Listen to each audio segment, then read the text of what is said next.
Ladies and gentlemen, boys and girls, children of all ages, what is up? The king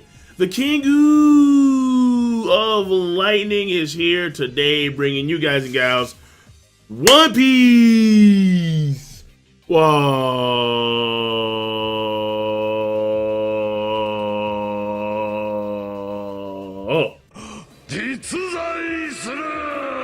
Yeah, the One Piece Wa, chapter 843 review.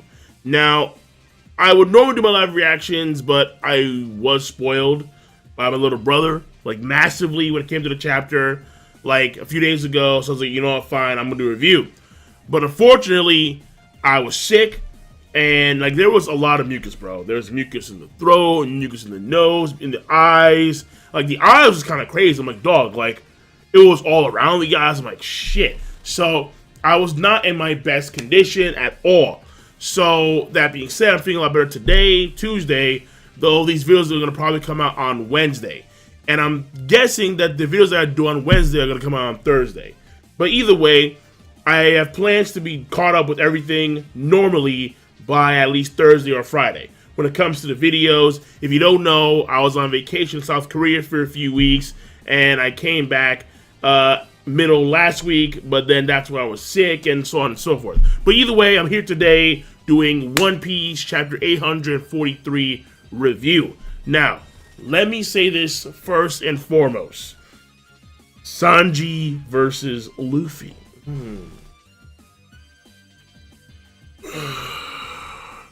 Sanji, Vince Smoke Sanji versus Wakadi.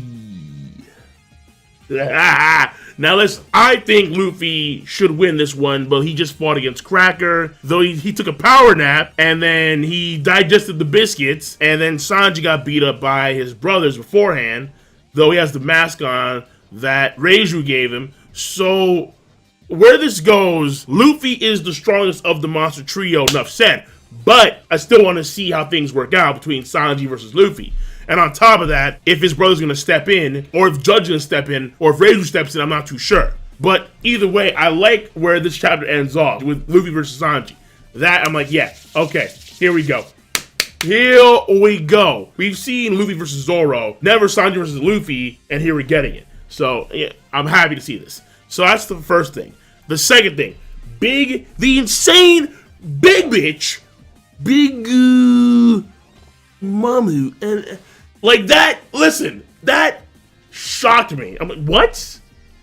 Like, this bitch can, wow. And then when folks saw that, they were like, okay, so what does that mean for Dragon? Which I'll talk about in the video real soon, but technically not much. But it means a lot for Big Mom herself. Her powers, I would never thought would have led to this outcome. Like, fuck, but hey, you know what? It's cool. I like Oda's way of thinking. That being said, let's get to the nitty-gritty, the PB&J, the pacing and the structure, the characterization, character development, character introduction, and so on and so forth, and finally, the story progression, and then we'll call it a review. And I'll talk about a few things as well. First of all, the pacing and the structure was relatively simple and fine. You have the beginning part where it's Cracker just getting sent packing through a whole mess of buildings, through a whole mess of homies, and so on and so forth. And then he lands in, like, I think, Sweet City, and then now they're on, like, lockdown mode in Code Red. Then you have dialogue between Pound and Nami and Luffy, and that goes on for a while. Then you have them ride on the big homie dude to go to the castle, but they wind up running into Sanji and Germa on the way there, and then that dialogue starts, and then now we're going to have a fight between Sanji and Luffy. So that's the pacing and structure overall. Relatively simple, well-managed, not anything too crazy. Overall pacing, structure, pretty good. Now when it comes to the character introduction, we have three characters. First of all, we have the Minister of Whipped Cream, fifth son of the Charlotte family, Charlotte Opera. Then we have Mistress of Butter. Yeah, I'm about that butter. Mistress of Butter, 18th daughter of Charlotte family, Charlotte Galette. Finally, we have Minister of Cheese, 19th son of the Charlotte family, Charlotte Mont d'Or. So these are the three characters that are new, that are introduced. Okay, well, not necessarily new. We've seen them before, but we didn't know who they were, and now we know who they are. And so you see in that panel how they're over Cracker's body. He's not dead, but he's passed the fuck out, obviously, because the dude hates pain, mind you, right? He can't stand pain, which is why he went through the trouble of making those Cracker bodies in the first place. However, Luffy's like, you're gonna feel some massive pain, some absolute devastation. Tankman, boom, sent flying into the horizon, and so this dude, he's out, he's done. So he's not coming back for a while now. Next for characterization is going to be more introduction through the previous Force Week commander that was defeated by Urouge. That has the whole fucking fandom. Oh, Urouge, yay! Listen, we don't know the details, okay? We have no idea if Urouge used tactics or whatever the fuck, or used numbers or beat the fucker down. We have no idea the details. Maybe this dude, Commander Snacks, that's the name of the previous Force Week commander of the Big Mom Pirates. Maybe Commander Snacks tripped on a fucking banana peel, hit his head, he was out. Who knows? Who knows? And Urouge took the opportunity. He pinned him, 1, 2, 3, over. Who the fuck knows? We don't know. So the details have to come out before we can definitely say that Urouge did muscle down Commander Snacks. We don't know. Now, that being said, there's also Lord Smoothie and Lord like Potato Starch, who I don't think are commanders since they were called Lord, but at the same time, I think they were called Lord by like the soul infused, like the humanized furniture and snacks and whatnot. So maybe Lord Smoothie and Lord Potato Starch are the other two sweet commanders. I'm not too sure, but they were called Lord, not Commander. So either way, we have those three names. The next thing for characterization is going to be Luffy. Not really in the sense of any character development, but we find out something about him and how his body works when it comes to digestion. I mean, I've said it before, repeatedly, how his body can do the same in Keegan thing. How he can, like, take the calories and whatnot, distribute the calories and nutrients from what he eats, like, fairly rapidly, which is kind of freaky. But we see it here, where he ate a whole shit ton of biscuits and his body is slowly shrinking. Now, he was in Gear 4, but we've seen it before, where he used Ivanko's help to fight off Magellan's poison. We saw he had the food, he consumed the food. I mean, I've done a whole fucking video on this. He consumed the food, and then within a few seconds, the calories redistributed across his muscles, and then he regained vitality. So all I'm saying here is that it seems to be a thing with Luffy's body, and there's no way it's rubber. Okay, I can't say no way, but I highly doubt it's rubber related. I don't see how rubber can help you process calories to that extent at that rate and then redistribute the calories across your entire body so efficiently. I don't see how rubber can do that. So again, it's something that is akin to the same in Keegan, but it's just what he can do innately, and it's freaky. And by the way, if you're wondering, yes, I'm still sick, okay? Like, I can feel in my throat, man. I can feel the goddamn mucus. It's like, let me out. No. And I'm trying to. Fuck. So, my water's done. Yeah, fantastic. Woo. So, no, why? You're supposed to stay on the fucking, there we go. Hey, oppa. So, next, we have Sanji. And Sanji, basically, he's putting his crewmates, his desire to be with the Straw Hats, second to his hands, because his hands, if they blow off, he can't be a cook anymore, he can't be a chef, and B, Zeph, because he understands if he doesn't do what Big Mom wants him to do, they're going to kill Zeph. My guess here is that Zeph is going to be at the actual party, like Zeph is on the island. I hate to say it, but Zeph may die, and if Zeph does die, if he's actually on the island, he dies in the process of all this shit, Sanji is going to go through a metamorphosis. That's my take on that, but I'll talk about that later at some point. Finally, the last part of the character segment is a pretty insane, like, bro, what in the big mama, like, yo, yeah, it's like, yo, this, what, like, how, but, okay, the potential of this is crazy. So, according to Pound, Big Mom, a while back, when Commander Snacks was taken out, Cracker was in pursuit, and this is Erosion Company. Cracker was in pursuit, and apparently, Big Mom created a storm. Big Mom, one of her abilities, is to summon in her left hand Zeus, a storm cloud, like a sentient storm cloud, and in her right hand, Prometheus. I'm like, what? Like, Prometheus? I'm sitting here like, okay, this, whoa. What? Like, it raises an eyebrow or two. Like, excuse me? Like, Big Mom can do, she has, I believe it's called the soul fruit, and yet she's summoning Zeus and Prometheus? A storm cloud, like a fireball, like a sentient fireball and a sentient storm cloud. And with the storm cloud, she could manipulate, with them both, she can manipulate the weather. That is a part of her actual combat repertoire, to manipulate the weather itself. Everything that people attribute Dragon to have, the actual like weather controlling fruit.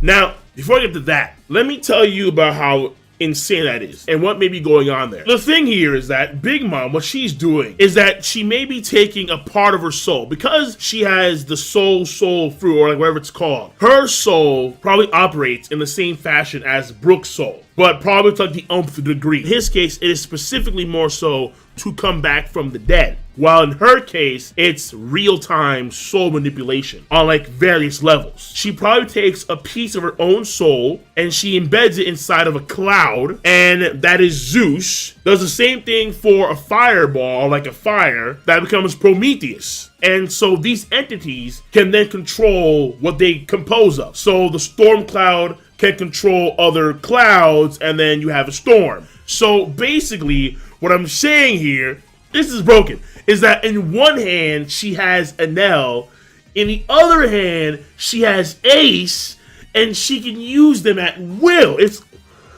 I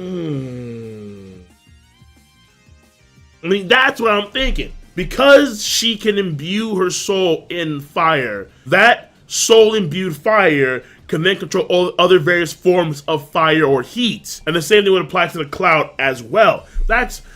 wow, that's pretty intense right there.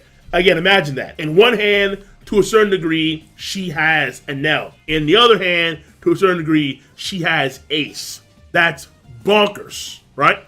Now, this could also extend to other elements as well. Like, for example, Earth. She could, let's say, imbue her soul into a boulder or another piece of earth or land, and then that piece of land can control other parts of land, of earth. Therefore, she has Pika to a certain extent.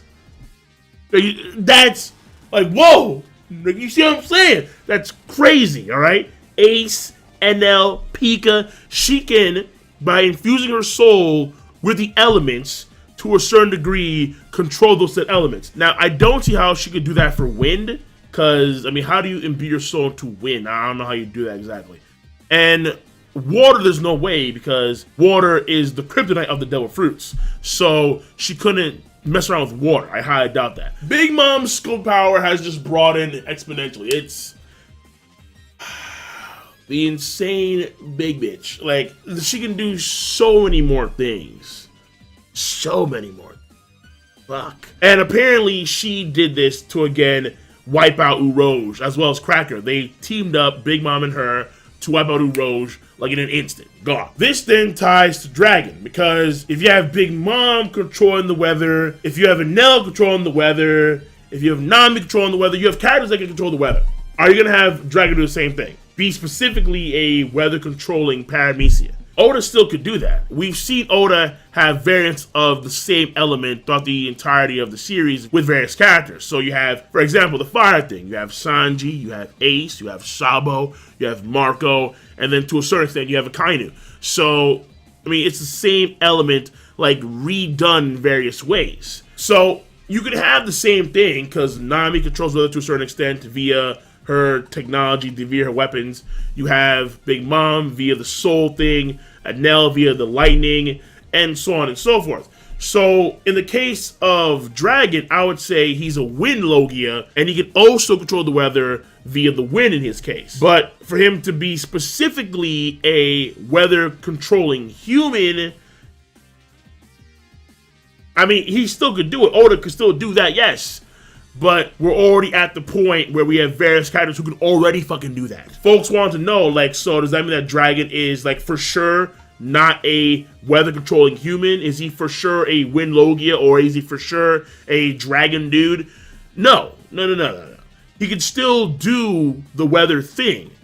It's just that at this stage in the game, it's kind of like you have, I mean, for fuck's sake, you have a Yonko level character that can do this now. Not Nami. I mean, Enel powerful, yes, but not Yonko level. You have a Yonko level character now who can do this shit. So, like, why even go that same route with someone like Dragon?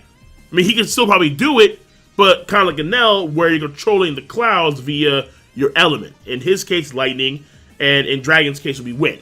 So that's my take on that. So when it comes to the character segment of this video, that's essentially it. The last one is major. It really is just like eye-opening. Like, whoa, okay.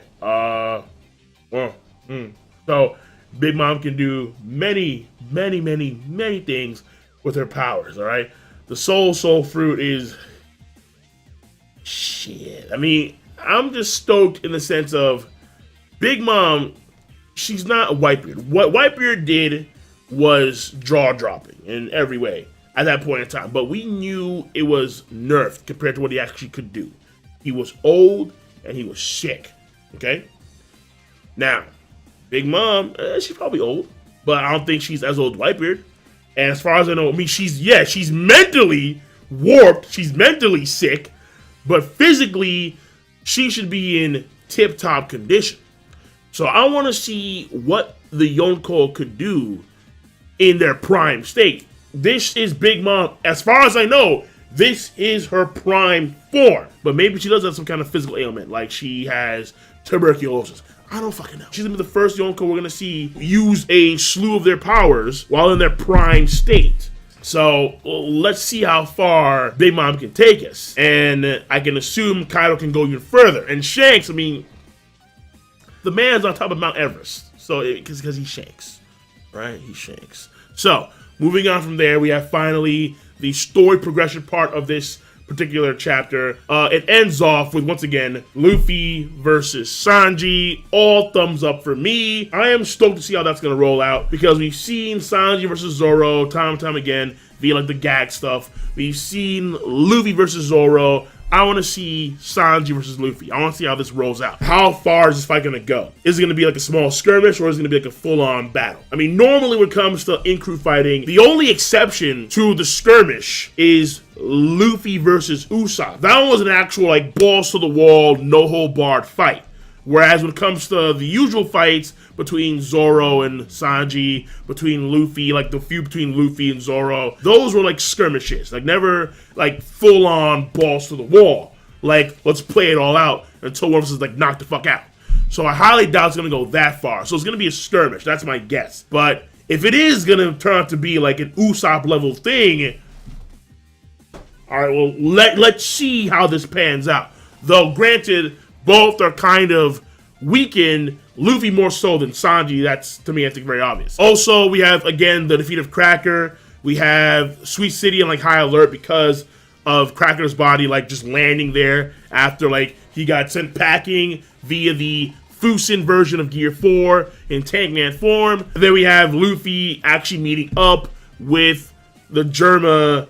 It's carriage, but it's cat. So it's like the carriage, something like that, like the cat ridge. So they're meeting up with the actual Germa, and Sanji's like, listen, like, I'm gonna play like I'm a villain because I want to make sure that Zeph doesn't die, and I keep my hands. So Luffy, fuck off, you're a pirate, you're scum. I'm actually a prince. Sorry to tell you, but you came here in vain. That kind of shit.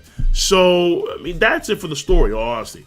And Big Mom is waiting for Cracker, but I mean, she's gonna hear the news, and she may just call in a storm like fucking Zeus, and then like hurl lightning bolts. All right, man. So that's it. The next chapter is gonna be fire. That one, at least I hope it's gonna be fire. I really do. So that being said, I'm done. This chapter I thought was a great chapter of One Piece, and I'm done. So King Lightning, rate the video, comment, and subscribe as always. Peace. Have a nice goddamn day.